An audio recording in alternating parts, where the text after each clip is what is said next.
स्वतःचा शोध घेणं म्हणजे एंटरप्रेन्योरशिप आहे. मेडिटेशन म्हणजे आपण काय समजतो बऱ्या अर्थाने की कुठल्या तरी एखाद्या निवांत स्थळी जाणं, आयसोलेटेड ठिकाणी जाणं आणि काहीतरी चॅन्टिंग करणं, पूजा करणं, याला आपण मेडिटेशन समजतो. परंतु मेडिटेशन याचा अर्थ आहे सरळ साध्या भाषेत मध्ये सांगायचं म्हणजे तर स्वतःला शांत करणं. म्हणजे मॉन्क झालं याचा अर्थ असा नाही की परिपूर्ण बिहेवियर चेंज झाला किंवा त्याच्या अंदरचे इमोशन्स चेंज झाले.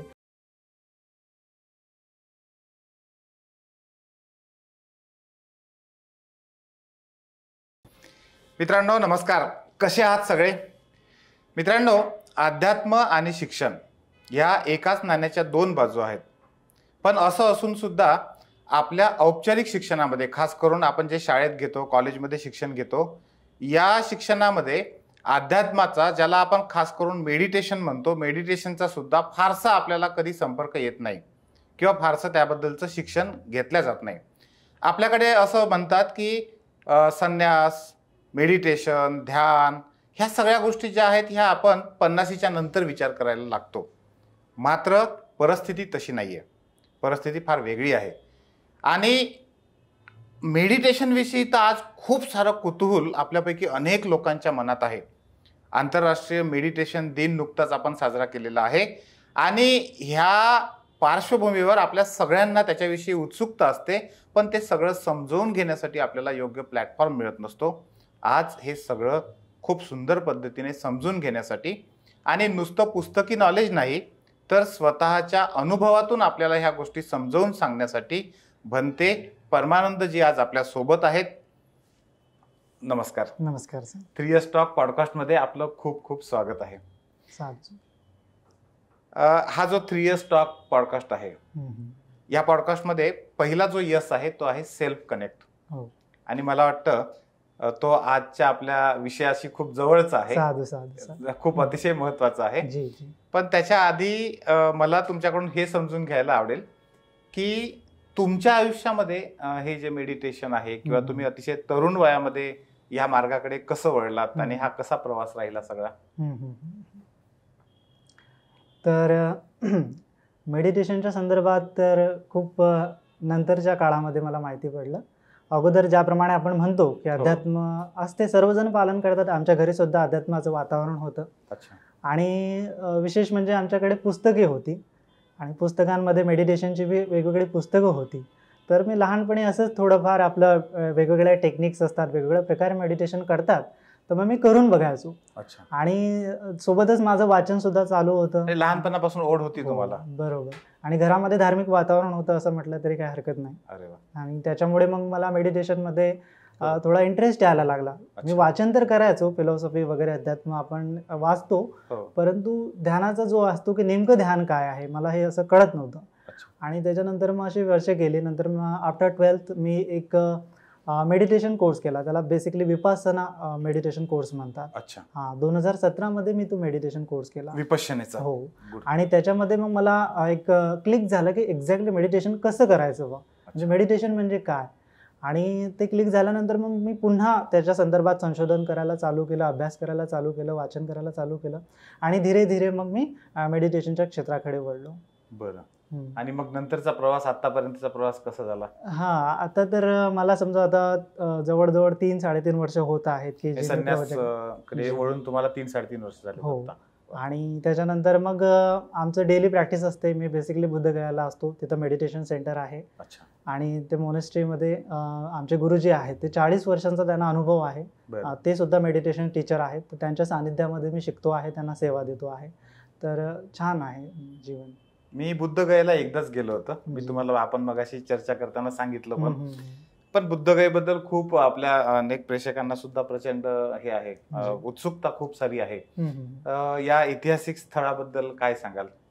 जी, बुद्धगया हे खरं म्हणता तर खूप पवित्र पावन असं क्षेत्र आहे, स्थळ आहे. आणि या ठिकाणी भगवान बुद्ध यांचा खऱ्या अर्थानं जन्म झाला होता, है ना. म्हणजे आपण म्हणतो की भगवान बुद्धांचा जन्म जो आहे तो नेपाळला झाला बा. कपिलवस्तू त्यांचं राज्य वगैरे होतं. आजपासून 2600 वर्षापूर्वीची गोष्ट आहे.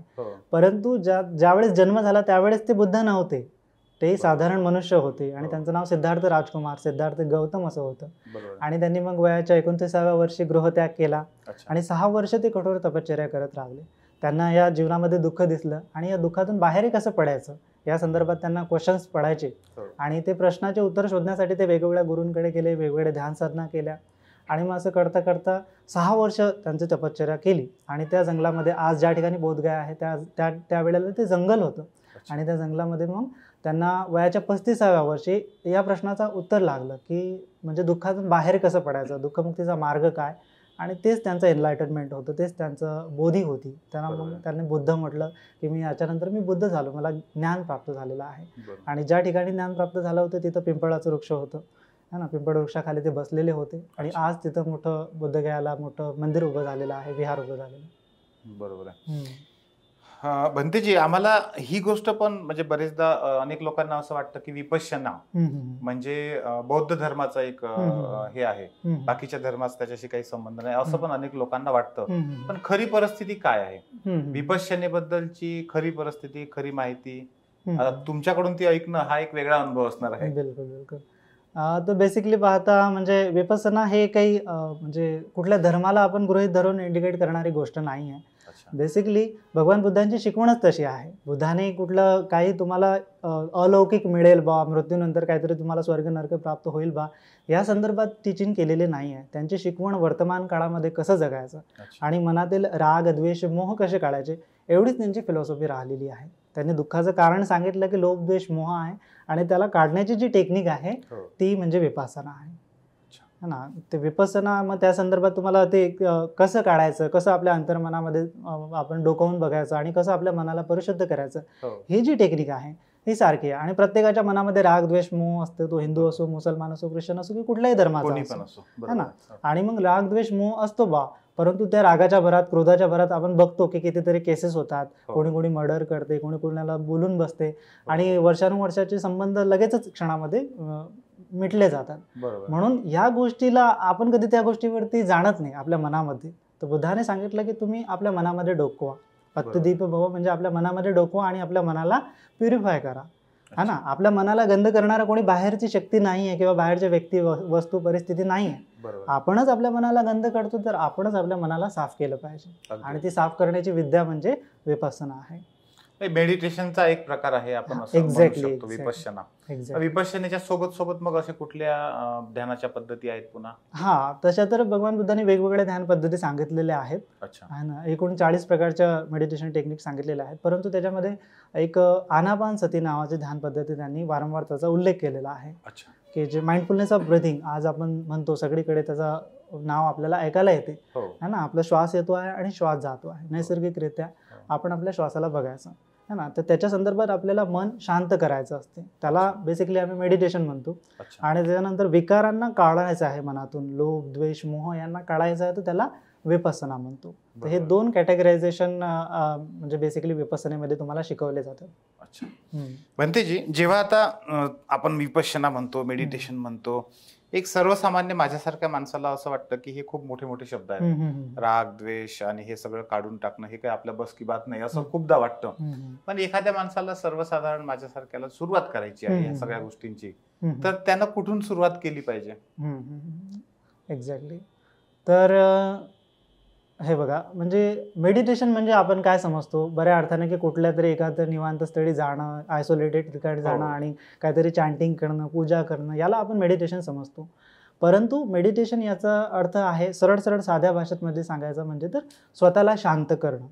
स्वतःला शांत करणं याच अर्थानं मेडिटेशन हा शब्द जर प्रयोग घेतला आपण, तर आपण बघतो की आपल्या जीवनामध्ये अशांती खूप आहे आणि त्या अशांतीमधून मग विकार उत्पन्न होत राहतात. म्हणजे आपण बघतो दिवसभरामध्ये 24 तास आपण नुसतं बाहेर बाहेर अशांत अशांत, धावपळ धावपळ असंच आपण जीवन झालेलं आहे है ना. आणि या धावपळीमध्ये आपल्याला मनाची शांती कुठं भेटत नाही है ना. आणि मेडिटेशन म्हणजे मनाला शांत करणं आहे है ना. आणि मग तुम्ही कुठंही करू शकता, बस तुम्हाला काय माहिती पाहिजे की कसं शांत करायचं मनाला. आपण कधी त्याच्याकडे लक्ष देत नाही है ना, तर मनाला शांत करण्याकडे लक्ष देत नाही म्हणून मन शांतही होत नाही. ज्यावेळेस आपण त्याला मनाला शांत करण्याकडे लक्ष देऊ तेच खऱ्या अर्थानं ध्यान आहे. आणि मग भगवान बुद्धांनी सांगितलेलं आहे की श्वास बघा, आपला श्वास जो आहे आपल्या बॉडीशी कनेक्टेड आहे आणि श्वास जो आहे तो आपल्या मनाशी सुद्धा कनेक्टेड आहे है ना. म्हणजे फॉर एक्झाम्पल बॉडीशी कनेक्टेड कसा आहे, तर आपण समजा धावतो आणि धावल्यानंतर मग थोडा धापा टाकतो, म्हणजे जोर जोरात श्वास घेतो. श्वास घेतल्याने काय होते की बॉडीला मेटाबॉलिझम शांत व्हायला लागतात है ना. म्हणजे श्वास आणि बॉडी कनेक्टेड आहे. ठीक आहे, त्याचप्रमाणे काय आहे की आपलं श्वास आणि मन सुद्धा कनेक्टेड आहे है ना. मनामध्ये जो काही विचार निघतो, राग वगैरे आला की आपल्याला श्वास, हार्टबीट वाढायला लागते, ब्लड प्रेशर वाढायला लागते आणि मग आपण जोरजोरात श्वास घ्यायला लागतो, है ना. म्हणजे श्वास आणि आपले इमोशन, श्वास आणि आपलं मन हे सगळं कनेक्टेड आहे. मग बुद्धाने सांगितलं की आपण आपल्या श्वासाला शांत केलं तर आपलं शरीरही शांत होईल आणि श्वासाला शांत केलं तर आपलं मनसुद्धा शांत होईल. म्हणून आपल्याला काही नाही करायचं आहे, फक्त रिलॅक्समध्ये ज्या वेळेस आपल्याला अशांत असं वाटते आहे, जस्ट 2 मिनिट रिलॅक्स बसायचं, स्वतःला रिलॅक्स करायचं आहे आणि एक डीप ब्रिदिंग घेत स्वतःला शांत करायचं आहे. हे कुठेही असलं तरी करू शकतो, कुठेही तुम्ही कोणत्याही प्लेसेसवरती करू शकता. असं काही नाही की तुम्ही मंदिरात गेलं पाहिजे किंवा एखाद्या ठिकाणी गेलं पाहिजे, है ना. तुम्ही आहे त्या ठिकाणी तुम्ही तुमच्या वर्क प्लेसवरती 2 मिनिटं वेळ काढून थोडाला स्वतःला रिलॅक्स करायचं आहे, है ना. आपण काय करतो, रिलॅक्सेशनसाठी हे अमुक करू दे, ढमुक करू दे, ड्रग्स, ॲडिक्शन वगैरे वगैरे काय काय करत राहतो. म्हणजे बाह्य गोष्टीवरती आपलं आपण रिलॅक्सेशन सोडून देतो. परंतु मेडिटेशन म्हणजे काय की आतमधून आपलं रिलॅक्सेशन आणायचं आहे, है ना. ते रिलॅक्सेशन आहे ॲक्च्युली, बट आपण ते कधी जाणत नाही आणि ते जाणणं म्हणजेच मेडिटेशन आहे, है ना. तुम्ही जस्ट बसा, रिलॅक्स, श्वासाला थोडं बघा, 2 मिनिटं 3 मिनिटं दीर्घ श्वास घ्या आणि स्वतःला शांत बघा, शांतीचा अनुभव घ्या आणि मग तुम्हाला सापडेल की अरे हां, असं मेडिटेशन केलं पाहिजे, है ना. आणि त्याच्यासाठी तुम्हाला कोणत्या बाहेर जाण्याची काही आवश्यकता नाही. अच्छा, एकदा एखाद्या माणसाने अशा पद्धतीने सुरुवात केली आणि त्याला त्याच्याविषयी उत्सुकता तयार झाली की नाही, मला आता पुन्हा थोडंसं खोलात गेलं पाहिजे, डीप मध्ये जाऊन मला समजून घेतलं पाहिजे, तर मग त्या व्यक्तीने काय केलं पाहिजे? म्हणजे काही लोक म्हणतात की या मेडिटेशन मध्ये, विपश्यनेमध्ये गुरु असल्याशिवाय तुम्ही पुढे जाऊ शकत नाही. कोणाचं असं म्हणणं असतं की नाही, आपण किती दिवस झाले तरी तुम्ही घरी बसूनच करा, तुमचं तुम्हीच चांगलं करू शकता. यात नेमका योग्य मार्ग काय आहे? एक्झॅक्टली, हे तर बरोबरच आहे. सुरुवातीला तर मला असं वाटतं की स्वतःला करण्यात काही हरकत नाही आहे, परंतु मेडिटेशन करत असताना जेव्हा आपण थोडं डीपमध्ये, ध्यान म्हणतात त्याला, समाधी म्हणतात, प्रथम ध्यान, द्वितीय ध्यान, प्रथम समाधी, द्वितीय समाधी, अशा समाधीच्या अवस्था येतात. आणि या अवस्थेमध्ये काय होते की मग आपल्याला खूप डीप एकदम एक्सपिरियन्सेस यायला लागतात, की जसं की एकदम शरीर एकदम हलकं हलकं होऊन जाते आणि असं वाटते की शरीर नाहीच आहे.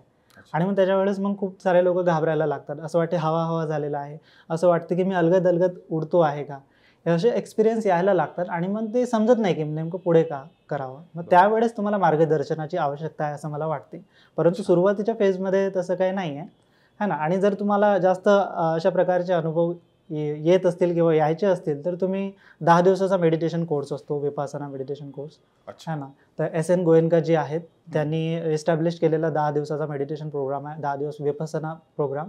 तर dhamma.org या वेबसाईटवर जाऊन तुम्ही तुमच्या नजीक, म्हणजे आपण बघू शकतो की डिस्ट्रिक्टमध्ये, हर एक डिस्ट्रिक्टमध्ये त्यांचं सेंटर आहे आणि तिथं तुम्ही जाऊन 10 दिवस ते प्रॉपरली विपसना शिकू शकता.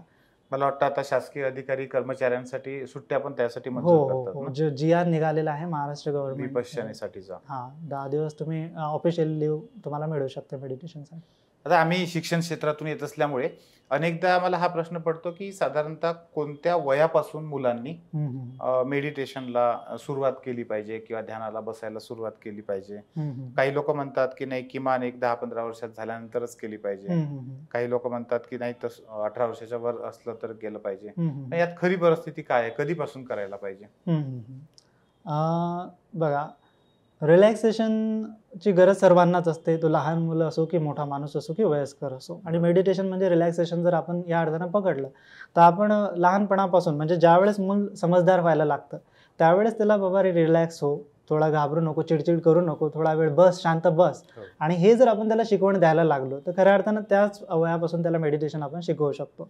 आणि लहानपणी तर आपण काही मोठ्या मोठ्या गोष्टी शिकवायच्याच नाही, फक्त शांत करणं स्वतःला, है ना, तेच असं त्याला शिकवलं पाहिजे. आणि नंतर मग ज्यावेळेस तो वयामध्ये येणार, टीनेजमध्ये येणार, त्यावेळेसपासून त्याला शिकवलेलं चांगलं राहील.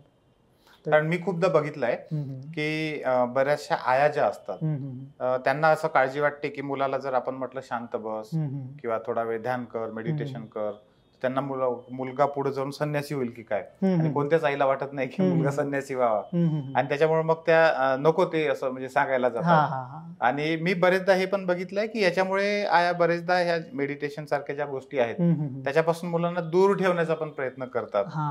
तर त्याच्यामध्ये आपल्याला एक लिमिटेशन जी आहे, असं आपण म्हणू शकतो का की लहानपणापासून किमान रिलॅक्सेशनचे टेक्निक तरी त्याला शिकवले पाहिजे? एक्झॅक्टली, खूप चांगला पॉईंट आहे, चांगला मुद्दा आहे की लहानपणी आपण त्याला रिलॅक्सेशन व्हावं कसं, की तुम्ही जास्त स्ट्रेस नाही होता कामा, है ना, चिडचिड नाही करता कामा. तर रिलॅक्सेशनसाठी त्याला आपण थोडंफार शिकवलं पाहिजे. आणि थोडंफार श्वास येतोय, श्वास जातोय आणि स्वतःला शांत करायचं आहे, एवढं जरी शिकवलं तरी इनफ आहे. नंतर जे विपස්සना म्हणतात, बेसिकली विपස්සना हे ॲडव्हान्स लेवलचं मेडिटेशन म्हणता येईल आपल्याला. हो, हो. तर ते करण्यासाठी तुम्हाला कुठल्या तरी गुरुचीच आवश्यकता घेतली तर छान राहील. जास्त अदरवाईज ते मग आपल्याला करता येणार नाही प्रॉपरली कसं करायचं आहे, है ना. तर बरोबर. त्याच्यामुळे लहान मुलांना तर तसं विपස්සना नसतेच, त्यांना आनापानाच आम्ही शिकवतो. जर आमच्याकडे जरी आले तरी अच्छा. तर आनापानाचं त्यांना थोडंफार आम्ही 15 मिनटं 20 मिनटं त्यांना मेडिटेशन शिकवतो.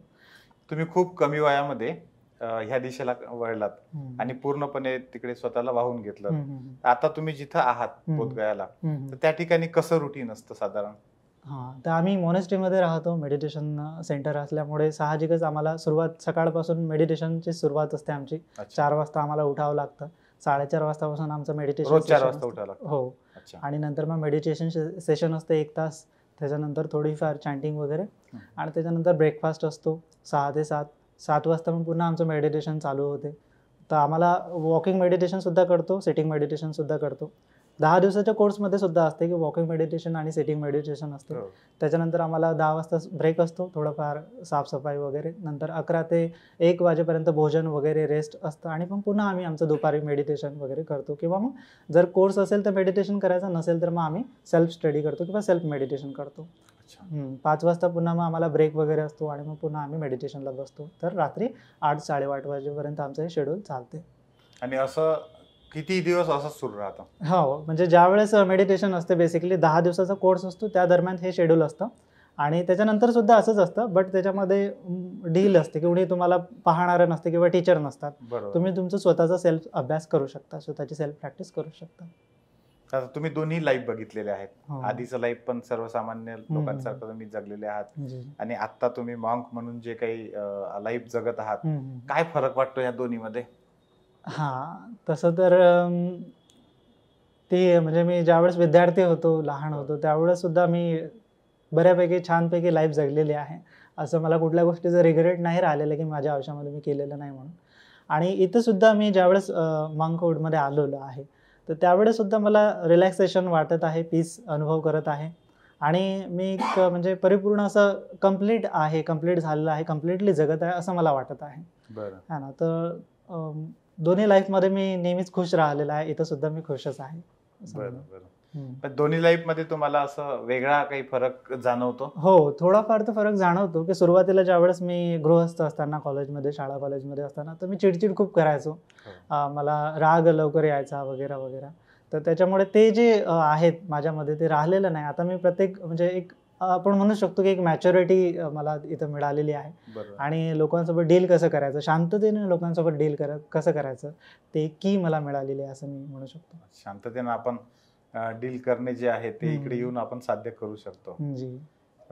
खूपदा म्हणजे मी मध्ये लद्दाखला फिरायला गेलो होतो हम्म. आणि लद्दाखला थायलंडचे काही जे मॉन्क आहेत ते होते हम्म. आणि ते कॅमेरे वगैरे घेऊन व्यवस्थित असे फोटो बिटो काढत होते. हम्म. मला तोपर्यंत असं वाटायचं की मॉन्क आहेत म्हणजे पूर्ण संन्यासी आहेत हम्म. आणि ते असं फिरायला वगैरे ते येत नसतील नक्कीच असं वाटायचं. हम्म. योगायोगाने माझी त्यावेळेस त्यांच्यासोबत चर्चा झाली चांगली हम्म. आणि खूप तर नाही चर्चा झाली, थोडासा भाषेचा हे होता, हम्म. पण बराच वेळ आम्ही एक 15-20 मिनिटं तरी त्यांच्याशी छान चर्चा झाली जी. त्या तलावाच्या काठानं असं फिरत फिरत असताना. हम्म. आणि तेव्हा त्यांनी सांगितलेलं एक वाक्य मला चांगलं आठवतं हम्म. की आपल्याला जे वाटतं की मॉन्क म्हणजे कोणतरी वेगळाच माणूस असतो असं काही हम्म. नाही, तर तुमच्यासारखाच माणूस आहे. बरोबर. फक्त त्याने तो निश्चय केलेला आहे हा. स्वतःच्या मनाशी की मला ह्या मार्गाने जायचं आहे बरोबर. आणि त्या मार्गाने तो स्वतःचा प्रवास करतो आहे. बरोबर. मग हे खरं आहे म्हणजे हो हो. जसं सर्वसामान्य लोकांच्या आयुष्यामध्ये जे काही हम्म. अनुभवायला येतं हम्म. तसंच तुम्हाला पण येतं. निश्चितच हे अगदी बरोबर आहे की म्हणजे मॉन्क झालं याचा अर्थ असा नाही की परिपूर्ण बिहेवियर चेंज झाला किंवा त्याच्या हो. अंदरचे इमोशन्स चेंज झाले हो. असा कुठलाही त्याचा अर्थ होत नसतो, है ना. साधारण लोकांना जे काही समस्या असतात, राग द्वेष मोह असतो, तो सुद्धा मॉन्कना असतो, भिक्षूंना असतो. आणि फक्त काय आहे की ते डील कसं करायचं. मी अगोदरच म्हटलेलं आहे की डीलिंग कसं करायचं आहे आपल्याला जे व्यावहारिक जगतामध्ये. हो. आपण बघतो की बेसिकली व्यावहारिक जीवन जगत असताना, गृहस्थ जीवन जगत असताना आपण खूप फास्ट असतो आणि आपल्याला खूप फास्ट डिसिजन घ्यावे लागत असतं, हो. है ना. आणि सगळं एकदम पूर्ण कॅल्क्युलेशन आपल्या माइंडमध्ये चालू असतं. बरोबर. फक्त संन्यासाच्या माइंडमध्ये तेवढं कॅल्क्युलेशन नसते चाललेलं, त्याला एकदम रिलॅक्सेशन असते आणि एकदम निश्चिंत होऊन तो जीवन जगत असतो. परंतु जीवन जगत असताना ज्या काही अडचणी येणार आहेत हो. त्या साधारण व्यक्तीलाही तशा येणार आहेत आणि एका संन्यासालाही तेच येणार आहेत, बरोबर. है ना. श्रीमंत योगी हा शब्द मी छत्रपती शिवाजी महाराजांच्या बाबतीमध्ये पहिल्यांदा वाचला आणि त्यावेळेस मला ते जाणवलं की सगळ्या गोष्टींमध्ये राहून सुद्धा संन्यस्त वृत्ती सुद्धा ठेवता येते. एक्झॅक्टली. आणि तोही एक प्रकारचा संन्यासच आहे, पण वेगळ्या अर्थाचा आहे, वेगळ्या याच्यासाठीचा आहे. आता जेव्हा आता शहरामध्ये आपण राहतो, मी बघतो की बरेचदा छोट्या छोट्या गोष्टी, अगदी ट्रॅफिकचे रूल्स असतील किंवा ट्रॅफिकमध्ये काही झालं तर लोक प्रचंड चिडतात. बरोबर. घरी खूप सारे म्हणजे घरोघरीच जवळपास आता चिडचिड, राग जे म्हणतो आपण, टेन्शन जे आहे, ताण जो आहे तो प्रचंड आहे. अगदी विद्यार्थी असू द्या, महिला असू द्या, काम करणारे पुरुष असू द्या, अगदी म्हातारे लोक सुद्धा जे आहेत तर ते प्रचंड चिडलेले दिसतात. हे लोक आता सरळ सरळ प्रत्येकच जण मेडिटेशन करून या मार्गाकडे जातील असं नाही, किंवा मेडिटेशन त्यातल्या अनेक लोकांना माहित पण नसतं. त्यातले अनेक लोक असे असतात की ते आता अशा स्टेजवर आलेले असतात की ते आता मागे फिरू शकत नाही. मग अशा व्यक्तींनी ह्या सगळ्या गोष्टी कशा हँडल केल्या पाहिजे? किमान काही गोष्टी की ज्या गोष्टी जर त्यांनी केल्या तर मग ही जी राग, चिडचिड, ही जी काही भावना आहे ही त्यांची कमी होऊन जाईल आयुष्यातली. बरोबर. तर हे आहेच की कामं करत असताना, व्यावहारिक जीवन जगत असताना लोकांना खूप अडचणी येतात आणि लोकांना कामाचं खूप प्रेशर आहे ना. काम करत असताना त्यांना घरच्या जबाबदाऱ्या आहेत, कामावरच्या जबाबदाऱ्या आहेत आणि असं करत असताना साहजिकच टेन्शन येणार आहे, फ्रस्ट्रेशन होणार आहे, काम नाही झालं तर ते चिंता वगैरे, काळजी, अशा बऱ्याच गोष्टी ते येणार आहेत है ना. आणि याच्यामध्ये काय आहे की आपण बघत असतो की चिडचिड करत असताना, फ्रस्ट्रेशन करत असताना आपला काय आहे तो स्वभाव बनलेला आहे है ना. आणि आपला स्वभाव काय बनलेला आहे की आपण लगेच एखाद्या गोष्टीवरती रिॲक्ट करत असतो है ना, लगेच एखाद्या गोष्टीवरती रिॲक्ट करत असतो आणि त्या रिॲक्शन मधूनच मग हे चिडचिड, राग, द्वेष, मोह हे उत्पन्न होत राहते है ना. म्हणून मग मेडिटेशन किंवा जे अध्यात्म आहे आपल्याला काय शिकवते की आपल्याला रिॲक्ट नाही करायचं आहे कुठल्या गोष्टीवरती. रिॲक्ट करण्यापुढे आपल्याला ती गोष्ट लक्षात घ्यायची आहे आणि त्याला रिस्पॉन्ड करायचं आहे है ना. म्हणजे रिॲक्शन न करता रिस्पॉन्ड करायचा आहे. आणि रिस्पॉन्ड करत असताना तुम्हाला थोडंफार त्याच्यावरती एक अवलोकन घ्यावं लागेल त्याचं की मी ही जी गोष्ट करत आहे किती महत्त्वाची आहे बा, आणि मी ह्या ठिकाणी चिडचिड करून हे प्रश्न सुटतील का बा, असं एक शांत मनानं तुम्हाला एक डिसिजन घ्यावं लागणार आहे. त्यालाच म्हणतात रिस्पॉन्ड करणं. आणि हे रिस्पॉन्ड करण्यासाठी तुम्हाला मनाला सुरुवातीला शांत करावं लागणार है ना. आणि मेडिटेशन म्हणजे माइंडफुलनेस ऑफ, मग आमच्यामध्ये भगवान बुद्धांनी सांगितलं आहे माइंडफुलनेस ऑफ बॉडी आहे, माइंडफुलनेस ऑफ सेन्सेशन आहे, माइंडफुलनेस ऑफ फिलिंग आहे, माइंडफुलनेस ऑफ इमोशन आहे.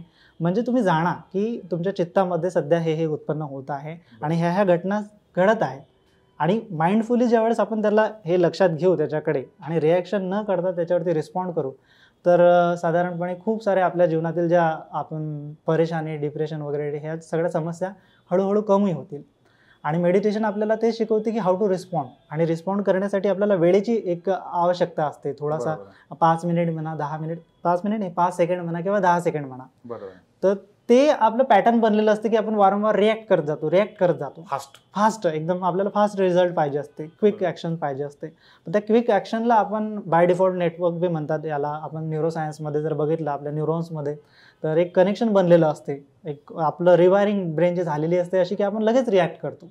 तर ते रिवायरिंग आपल्याला रिप्रोग्रामिंग करायची आहे आणि त्याला रिस्पॉन्ड करणारी रिवायरिंग बनवायची आहे.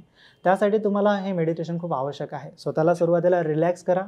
काही घटना घडली आहे, थोडा श्वास घ्या, डीप ब्रिदिंग घेऊन स्वतःला शांत करा आणि मग बघा की मी काय करू शकतो, कशा प्रकारे मी जी रिॲक्शन देणार आहे ती व्यवस्थित असणार आहे, पॉझिटिव्ह असणार आहे ना. अशा प्रकारे जर आपण प्रत्येक गोष्टीवरती पॉझिटिव्हली रिॲक्ट करत राहिलो तर खऱ्या अर्थानं आपण व्यावहारिक जीवनामध्ये सुखी जीवन जगू. रिॲक्ट होण्यापेक्षा रिस्पॉन्ड करणं आणि थोडा वेळ घेणं, म्हणजे आपण जे काही करतो त्याच्यामध्ये वेळ घेणं हे जास्त महत्वाचं आहे. बरोबर. बरेचदा असं होतं की या पद्धतीने आपण सुरू करतो, काही दिवस चालतं किंवा कधी कधी अर्धा दिवस चालतं आणि एखादा असा प्रसंग घडतो की त्यावेळेस आपण विसरून जातो की आपल्याला रिस्पॉन्ड करायचा आहे आणि आपण रिॲक्ट करून जातो. आणि तो प्रसंग इतका काय म्हणतो आपण गंभीर असतो किंवा असं काही होऊन जातं की नंतर कित्येक दिवस आपल्याला त्याचा पश्चाताप होत राहतो. असं आयुष्यामध्ये खूपदा होतं. अशा वेळेस काय केलं पाहिजे? अशा वेळेस तर सर्वात महत्वाचं आहे की तुम्हाला म्हणजे काय आहे की जो आपने बोया है वही आप पाओगे, अशी जी म्हण आहे त्याप्रमाणे काय आहे की जसं तुम्ही हे मेडिटेशन म्हणजे काय की हॅबिट आहे, माइंडफुलनेसची एक हॅबिट आहे की ती तुम्हाला वारंवार कल्टिवेट करावे लागणार आहे. अच्छा. आणि ज्याप्रमाणे एखादं व्यसन सोडण्याची हॅबिट आहे किंवा एखादं चांगल्या गोष्टी सकाळी उठण्याची हॅबिट आहे, ठीक त्याचप्रमाणे मेडिटेशन करणं हे सुद्धा एक हॅबिट आहे. अच्छा. आणि जोपर्यंत हे आपलं रुटीन बनणार नाही तोपर्यंत ही रिॲक्ट करण्याची सवय आपली जाणार नाही. बरोबर. म्हणून मेडिटेशन म्हणजे की तुम्हाला दैनंदिन जीवनामध्ये रिस्पॉन्ड करण्यासाठी, रिलॅक्सेशनसाठी हे मेडिटेशन तुम्हाला करावं लागणार आहे. आणि आज आपण बघतो की सायकोलॉजिस्ट सुद्धा रिकमेंड करतात आहेत, आपल्या मनावरती आणि आपल्या माइंडवरती रिसर्च होत आहेत, ब्रेनवरती रिसर्च होत आहे आणि ते रिकमेंड करतात की आपलं एकदम ब्रेनची जी रिवायरिंग असते दिवसभरामध्ये चिडचिड करून, फ्रस्ट्रेशन करून, गुस्सा करून एकदम आपण दूषित केलेली असते. बरोबर. परंतु त्यासाठी ते रिकमेंड करतात की तुम्ही दिवसभरामध्ये 20 ते 25 मिनिट मेडिटेशन केलं पाहिजे. आणि साधारण कोणत्या वेळेस करायला पाहिजे? पण साधारण असं म्हटलं जाईल की आपण एक तर सकाळी केलं तर छान राहील, फ्रेश, किंवा संध्याकाळी केलं तर छान राहील. संध्याकाळी सर्व आपण जे काही दिवसभरामध्ये केलेला आहे तो जो ताण, थकवा वगैरे तो सगळं ते आपल्यानंतर त्याला ब्रेक मिळाल्यानंतर आपण थोडा तो रिलीज करू शकतो मेडिटेशनच्या आधी, झोपण्याच्या आधी म्हणा किंवा ऑफिसमधून आल्यावर जसं तुम्हाला रिलॅक्सेशन करण्यासाठी मिळेल तसं तुम्ही शांत करून स्वतःला आणि एकदम स्वतःला पॉझिटिव्हिटीने भरायचं आहे. अगोदर निगेटिव्हिटी काढून टाकायची, रिलॅक्सेशन करायचं आहे आणि नंतर पॉझिटिव्हिटीने भरायचं आहे. हे जर आपण रेग्युलरली करत राहिलो तर निश्चितच दुसरा दिवस सुद्धा आपला ते पॅटर्न बनेल आणि दुसरा दिवस सुद्धा आपण पॉझिटिव्हली रिॲक्शन घेण्यासाठी तयार राहू. मग उद्यासाठीचं आपलं प्रिपरेशन ते आज होऊन जाईल, एक्झॅक्टली होमवर्क होईल थोडंसं. आणि टप्प्याटप्प्याने तुम्ही म्हटलं तसं त्याला कंटिन्युटी ठेवणं खूप गरजेचं आहे. कन्सिस्टन्सी खूप गरजेचं आहे, कारण जोपर्यंत ही कन्सिस्टन्सी नसणार तोपर्यंत आपण आपल्या मनाला आवड नाही घालू शकणार. आणि शेवटी लहानपणापासून आलेली आपली ती सवय आहे, ती अशी एका दिवशी तर जाणार नाही, ती आपल्याला त्रास देऊनच जाईल शेवटी जाणारी. मला दुसरं एक खूप महत्वाचं याच्यामध्ये असं विचारायचं आहे की आपण जेव्हा मेडिटेशन करतो, बरेचदा लोक असं म्हणतात की मेडिटेशन करायचं असेल तर न थांबता, म्हणजे मध्ये कुठलाही डिस्टर्बन्स यायला नको, अगदी तुम्ही स्तब्ध बसलं पाहिजे किंवा किमान अर्धा तास 1 तास केलं पाहिजे. समजा आपण मेडिटेशनला बसलो आणि मध्येच फोन वाजला किंवा कोणतरी येऊन आपल्याला उठवलं, काही काम सांगितलं, असं काही जर झालं तर त्याचा म्हणजे आपल्या मेडिटेशनवर किंवा आपल्या एकंदर स्वास्थ्यावर काही विपरीत परिणाम होतो? बेसिकली तसं नाही आहे. सुरुवातीच्या काळामध्ये ह्या गोष्टी तुम्हाला अडचण देणाऱ्या आहेत. कोणी डोअरबेल नॉक करेल, कोणी काय करेल, परंतु आपल्याला नेहमी लक्षात ठेवायचं आहे की मेडिटेशनचं गोल हे शांत करणं नसून आपल्याला रिस्पॉन्ड करण्याची पद्धत शिकणं आहे ना. जगत असताना भगवंतांनी मिडल वे सांगितलं आहे भगवान बुद्धाने नेहमी. तर तुम्हाला एक हार्शली नाही, सगळं सोडून नाही करायचं आहे, सगळं धरून तुम्हाला त्याच्यामध्ये कसं डीलिंग करायचं आहे. तर ते जर जमलं तुमचं तर तुम्हाला द आर्ट ऑफ लिव्हिंग येणार असं म्हणता येते है ना. तर आर्ट ऑफ लिव्हिंगमध्ये तुम्हाला कोणाचा मेसेज आला, कोणाचं काही असू शकते, तर त्यावेळेस रिंग झाली बेनची, तर तुम्ही त्याच्याविषयी सकारात्मक भाव ठेवला पाहिजे की कदाचित कोणाला अर्जंट माझी गरज असणार है ना. आपण मग त्यावेळेस गुस्सा न करता, क्रोध न उत्पन्न होऊ देता, चिडचिड न करता माझी कोणाला तरी गरज आहे असं समजून आपण तो फोन उचलला तर मग आपण तिथं क्रोध करणार नाही की माझं मेडिटेशन नाही होत आहे, कोणी कॉल करत आहे है ना. म्हणजे काय होत आहे की आपण खूप एका रिजिड पर्स्पेक्टिव्हने मेडिटेशनकडे बघत आहोत, बरोबर है ना. पण तसं न बघता मेडिटेशन म्हणजे एक वर्सेटाईल आहे, दैनंदिन जीवनामध्ये तुम्हाला ते करता येण्यासारखं आहे. आणि त्यासाठी झेन बुद्धिझम तुम्हाला ऐकलंच असेल कदाचित. तर ते म्हणतात की दैनंदिन जीवनाच्या ज्या टास्क करत असताना आपण केवळ माइंडफुली राहायचं आहे आणि तिथं मन वर्तमान काळामध्ये ठेवायचं आहे. मन वर्तमान काळामध्ये ठेवणं म्हणजे हेच मेडिटेशन आहे ना. मग भले तुम्ही चालत आहात, बोलत आहात, तर मग आता आम्हाला सांगता येतं, आमचे गुरुजी आम्हाला शिकवतात की नुसतं सिटिंग मेडिटेशन करून चालणार नाही, तर तुम्हाला वॉकिंग मेडिटेशन सुद्धा करावं लागणार. म्हणजे चालत असताना सुद्धा तुमचं लक्ष इकडे तिकडे जाता कामा नये, वर्तमानामध्ये चालत आहे, जस्ट चालत आहे है ना. जे काही काम करत आहे, झाडून काढत आहे, भांडे धुत आहे, कपडे धुत आहे. तुमचं मन जे आहे ते भूतकाळामध्ये आणि भविष्यकाळामध्ये भटकू द्यायचं नाही. जी क्रिया करत आहोत जस्ट वर्तमानामध्ये राहायचं आहे. आणि वर्तमानामध्ये राहताच मग ते आपलं मन एकदम शांत होऊन जातं किंवा वर्तमानामध्ये राहणं हेच खरी मेडिटेशनची प्रॅक्टिस आहे. गरज नाही की तुम्ही डोळे बंद करून पाठीचा कणा ताट करून बसलंच पाहिजे. तुम्ही भांडे घासताना सुद्धा, चालताना सुद्धा आणि कुठलंही दैनंदिन काम करताना सुद्धा वर्तमानात जर असले, म्हणजे माइंडफुल मध्ये जर असले तर आपण मेडिटेशन मध्ये जाऊ शकतो. एक्झॅक्टली तेच मेडिटेशन आहे. म्हणजे ध्यान म्हणजे काय की आपलं ध्यान नाही आहे की आपण ज्या गोष्टी करत आहोत त्या गोष्टींकडे है ना. आणि विशेष म्हणजे आपल्या चित्ताकडे सुद्धा ध्यान नाही आहे. है ना. म्हणून ध्यान म्हणजे काय की तुम्हाला एकदम बाहेर ऍक्टिव्हिटीज आहेत त्याच्याविषयी ध्यान ठेवणं आवश्यक आहे, आणि ज्यावेळेस सिटिंग मेडिटेशन करतो त्यावेळेस मनाकडे ध्यान देणं आवश्यक आहे. ह्या 2 ध्यान पद्धती है ना. बाहेर जगत करत असताना सुद्धा वर्तमानामध्ये जगायचं आहे, आणि बसल्यावर मनामध्ये काय चालू आहे, मनामध्ये राग उत्पन्न होते काय, द्वेष उत्पन्न होते, कोणाविषयी घृणा उत्पन्न होते काय, तर हे सर्व विषयी चिंतन मनन करत मनाला शांत करणं आहे ना. तर ह्या 2 गोष्टी जर आपण घेतल्या तर मग आपण लक्षात घ्यायचं की हा आता मला बाहेरील काम करायचं आहे तर मी बाहेरचं मेडिटेशन करत आहे, आणि ज्यावेळेस मी सिटिंग मेडिटेशन करतोय बसून तर मला आतमध्ये मनाला साफ करायचं आहे.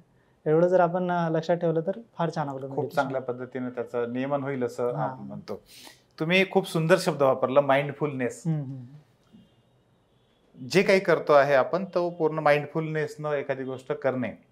बरेचदा असं होतं की आपण म्हणजे असं ठरवतो, आता मी पण बरेचदा आपण जेवण करतो आहे तर आता पूर्णपणे माइंडफुलनेस ठेवून आपण जेवण करायचं, प्रत्येक घासाकडे लक्ष ठेवायचं, प्रत्येक याच्याकडे लक्ष ठेवायचं असं ठरवून आपण ते सुरू करतो.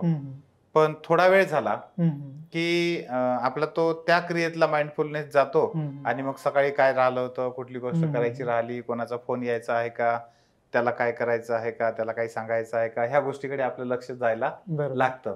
तर हे माइंडफुलनेस होण्यामध्ये हा जो व्यत्यय येतो, हा व्यत्यय कमी करण्यासाठी म्हणून दुसरे काही इलाज आहेत का आपल्याला? दुसरा हाच आहे की तुम्हाला सिटिंग मेडिटेशन सुद्धा ते खूप पॉवरफुल आहे ना. जरी त्याचं म्हणजे हे नसलं एवढं तरी सिटिंग मेडिटेशन केल्यामुळे काय होते की तुमचं म्हणजे जसं की न्यूरोसायन्समध्ये स्टडीज झालेले आहेत, तर तुमचं ब्रेन नेटवर्क खूप स्ट्रॉंग बनतं, आणि स्ट्रॉंग बनल्यामुळे कसं आहे की ते ब्रेन पॅटर्न स्ट्रॉंग बनल्यामुळे तुम्हाला ते एक दुसरे हॅबिट पॅटर्न बनतो ना, जसं मी म्हटलेलं आहे. तर 1 घंटा तुम्ही सिटिंग मेडिटेशन केलेलं आहे, श्वासावरती कम्प्लिटली लक्ष ठेवलेलं आहे, अर्धा घंटा 15 मिनिटं जसं तुम्हाला वेळ मिळेल, तर ते खूप स्ट्रॉंग तुम्ही ब्रेन पॅटर्न बनवलेलं आहे. आणि मग त्या पॅटर्नने जेव्हा तुम्ही व्यावहारिक जीवनामध्ये जर राहता, माइंडफुलनी काम करण्याचा प्रयत्न करता, तर ते साहजिकच तुम्ही माइंडफुलमध्ये राहू शकता. अदरवाईज आपण फक्त ऍक्टिव्हिटीज करण्यामध्ये माइंडफुल राहू तर खूप वेळेला आपला माइंड एक तर पास्टमध्ये आणि फ्युचरमध्ये वँडरिंग होणार आहे, है ना. म्हणून हे सिटिंग मेडिटेशन सुद्धा तेवढंच कंपल्सरी सांगण्यात येते, है ना. म्हणून 20 ते 25 मिनिट जर मेडिटेशन केलं तर दिवसभरामध्ये इनफ आहे.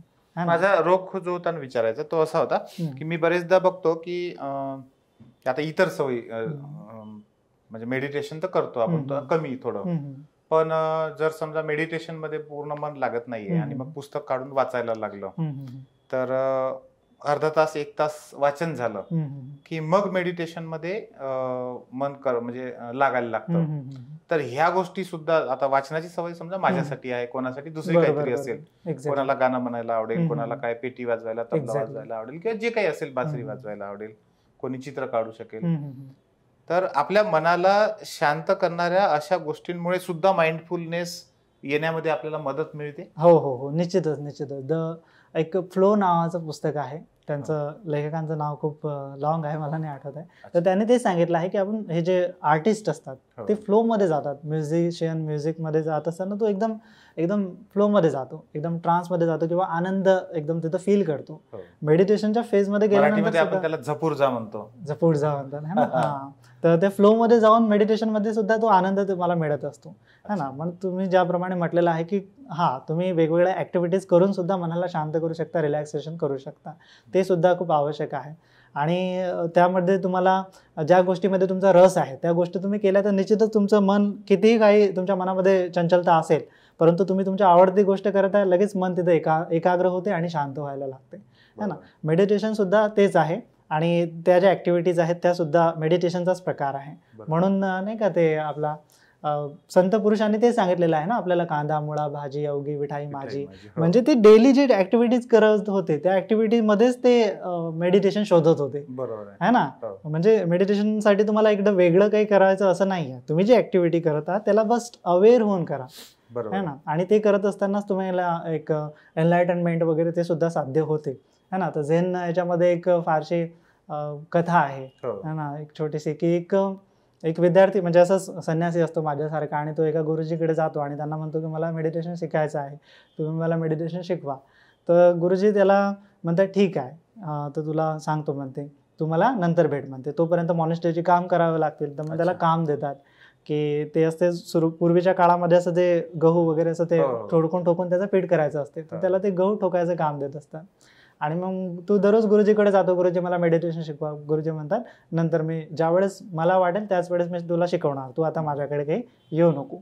मग असे वर्ष जातात, तो मॉनेस्ट्रीमध्ये काम करत राहतो, वर्ष जाते तरी गुरुजी काही येत नाही, शिकवत नाही.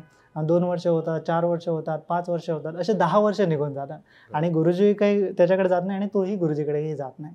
आणि मग एक वेळेस असं होतं की गुरुजी म्हातारे होऊन जातात आणि मग गुरुजी म्हातारे होऊन जातात. आता गुरुजीला त्यांचा सक्सेसर, त्यांचा उत्तराधिकारी निवडायचा असतो आणि मग गुरुजी म्हणतात की या ब्लॅकबोर्डवरती कोणी जो लिवेल, एक म्हणजे ज्याला काही रहस्य समजलेलं आहे जीवनाचं, त्याने लिहायचं. त्यांचे शिष्य होते, हजारो शिष्य होते आणि मग त्यालाच मग मी माझा सक्सेसर बनवणार, उत्तराधिकारी बनवणार असं म्हणतात.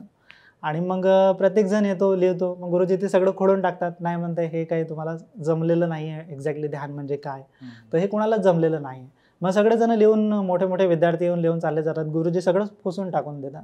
मग एक वेळेला ही गोष्ट जी आहे, तो जो ठोकणारा विद्यार्थी असतो त्याला समजते आणि परंतु त्याला काही लिहिता वाचता येत नाही. तो काय म्हणतो, त्याच्या मित्र असतात, त्यांना मित्रांना म्हणतो की माझं जे सेंटेन्स आहे तू त्या याच्यावरती लिहून ठेव ब्लॅकबोर्डवरती. आणि मग ते तो सेंटेन्स त्याच्या ब्लॅकबोर्डवरती लिहितं की ध्यान म्हणजे काय बा आणि जीवन म्हणजे काय. आणि मग ते बघितल्यानंतर गुरुजी एकदम प्रभावित होतात. कोणी लिहिलं म्हणते, हे खऱ्या अर्थाने याला समजलेलं आहे म्हणते जीवनाचं मोल काय आहे. आणि मग ते सांगतात ते सगळे मित्र त्याचे की तो जो टोकणारा विद्यार्थी आहे, किचनमध्ये काम करणारा, त्याने लिहिलेला आहे. मग गुरुजी धावत पडत त्याच्याकडे जातात आणि त्याला म्हणतात की तूच माझा उत्तराधिकारी आहे. मग गुरुजी त्याला ते आपलं साहित्य वगैरे देतात आणि त्याला म्हणतात हे घेऊन जा म्हणते आणि तू इथून चालला जा म्हणते, कारण हे जे बाकीचे जे लोक आहेत जे पोथी वगैरे वाचत असतात ते तुला ठेवतील नाही म्हणते मॉनेस्ट्रीमध्ये. आणि मग त्याला निघून जाण्यासाठी सांगतात. म्हणजे तात्पर्य काय आहे की ते काम करत असताना, ते ठोकत असताना सुद्धा त्याला काय झालेलं होतं की ते ध्यान लाभ झालेला होता, एनलायटनमेंट झालेलं होतं की जीवन म्हणजे काय आणि कसं या वर्तमान काळामध्ये जगायचं आहे है ना. आणि ते कोणालाही होऊ शकते. आपण संत कबीरांचं उदाहरण घेऊ शकता की ते विणकाम करत असतानाच त्यांना ते रिअलायझेशन झालं. ही गोष्ट फार सुंदर सांगितली आहे. बरोबर. तर ते आपण दैनंदिन काम करत असताना त्याच्यामध्येच आपल्याला ते शोधायचं आहे. बरोबर है ना. जे आपल्याला संतुष्टी आहे, समाधान आहे, या जीवनाचं रहस्य आहे ते आपल्याला समजून जाते. परंतु त्यासाठी तुम्हाला माइंडफुलनेस वारंवार राहावं लागणार आहे. आणि नंतर मग ते हायर लेवलच्या कन्सेप्ट आहेत. परंतु साधारणसाठी तुम्ही तुमच्या कामामध्ये सुद्धा ते शोधू शकता. एवढं जरी लोकांना समजलं तरी लोक आपल्या कामावरती भर देतील. बरोबर. आणि आपलं काम मग शिद्दत करायला लागतील, इमानदारीने करायला लागतील. तर तीच खरी मोठी सफलता आहे व्यावहारिक जीवन. तुम्ही आता जेव्हा माइंडफुलनेस सांगत होतात ना, तेव्हा मी जेव्हा सायकल शिकलो ती गोष्ट आठवली. म्हणजे सायकल जेव्हा सुरुवातीला शिकलो त्यावेळेस आपण सगळं लक्ष म्हणजे पूर्ण असं हँडल पक्क धरायचं, हल्लं नाही पाहिजे अशा पद्धतीने करायचं.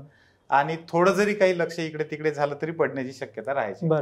मात्र एकदा ते सगळं चालायला आणि एकदम सायकल फ्लो मध्ये चालवायला शिकलं की मग दोन्ही हात सोडून, एक हात सोडून आणि अशा पद्धतीने सायकल चालवायला शिकतो.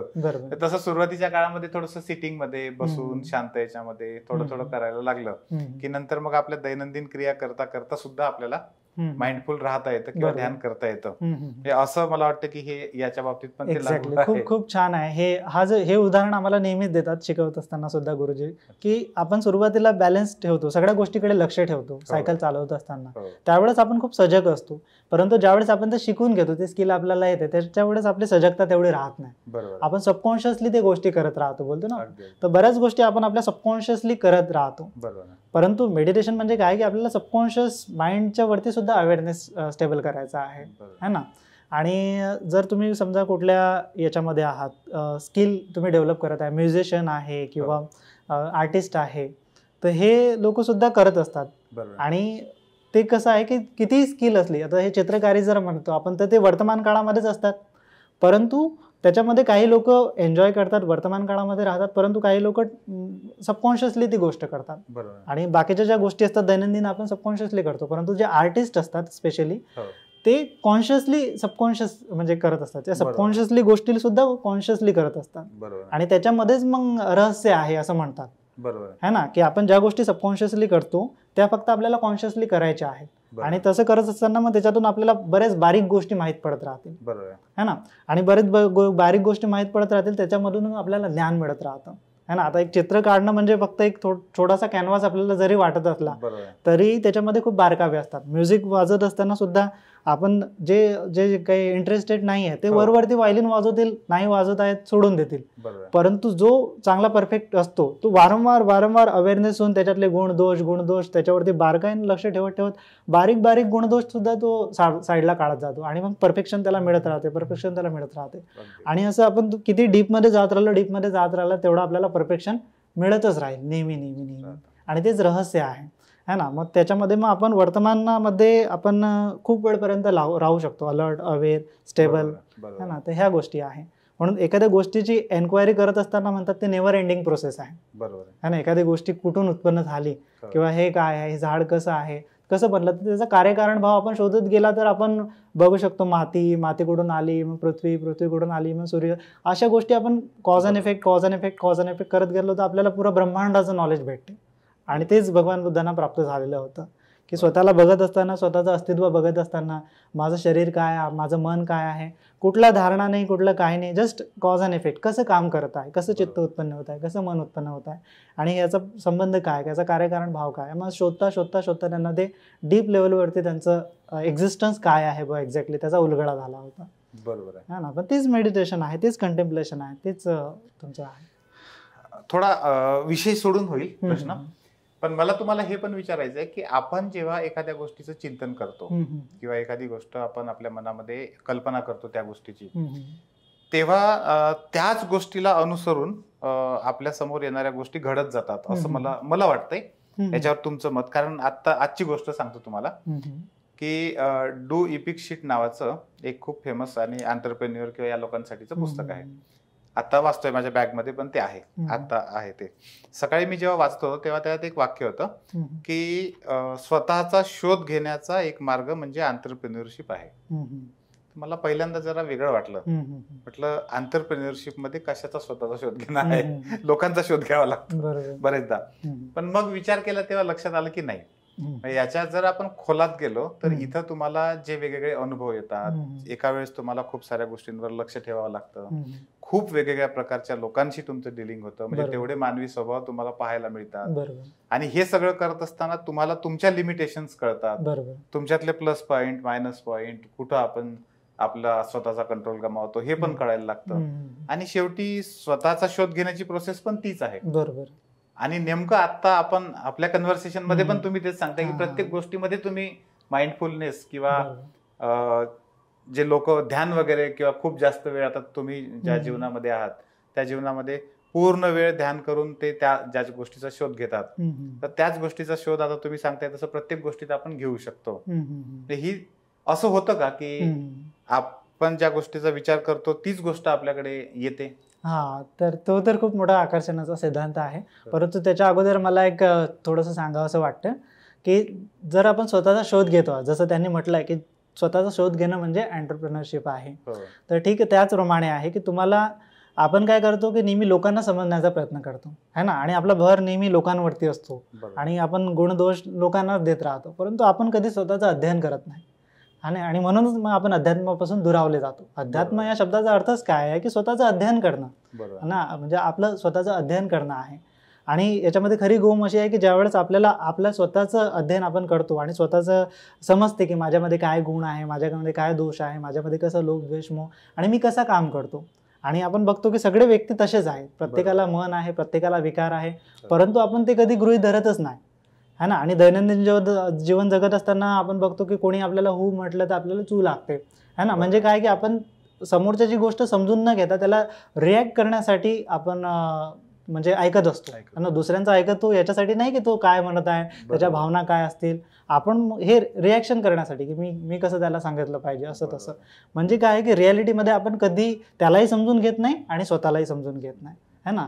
म्हणून काय आहे की अध्यात्म हे खूप गरजेचं आहे. कशासाठी की आपण स्वतः जेव्हा जाणू की मला विकार असतात, माझ्यामध्ये गुणदोष आहे, मला दुःख होते, मला सुख होते, तर मग भगवान बुद्धाने तेच सांगितलं, तोच कन्सेप्ट ठेवून त्यांनी सांगितलं की मी दुःखी असतो. दुःख हा त्यांच्या तत्वज्ञानाचा राहिलेला आहे की आपल्याला कुठल्या कुठल्या प्रकारे दुःखी होते, कोणी आपल्याला मारेल तर आपल्याला दुःखी होते. मग भगवान बुद्धाने सांगितलं की आपण सुद्धा दुसऱ्याला नाही मारलं पाहिजे. का?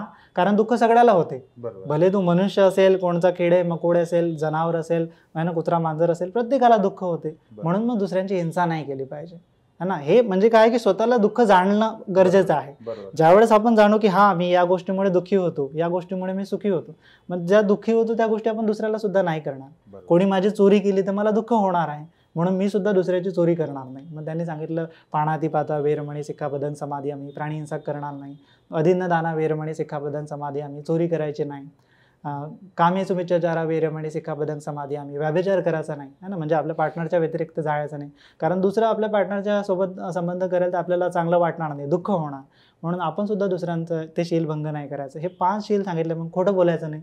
आपल्यासोबत कोणी खोटं बोललं, आपल्याला कोणी ठगवलं तर काय होणार आहे, आपल्याला त्रास होणार आहे, म्हणून आपण सुद्धा दुसऱ्यांना ठगवता कामा नाही. त्याच्यानंतर आपण मादक पदार्थाचं सेवन केलं तर दुसऱ्यांना त्रास होतो.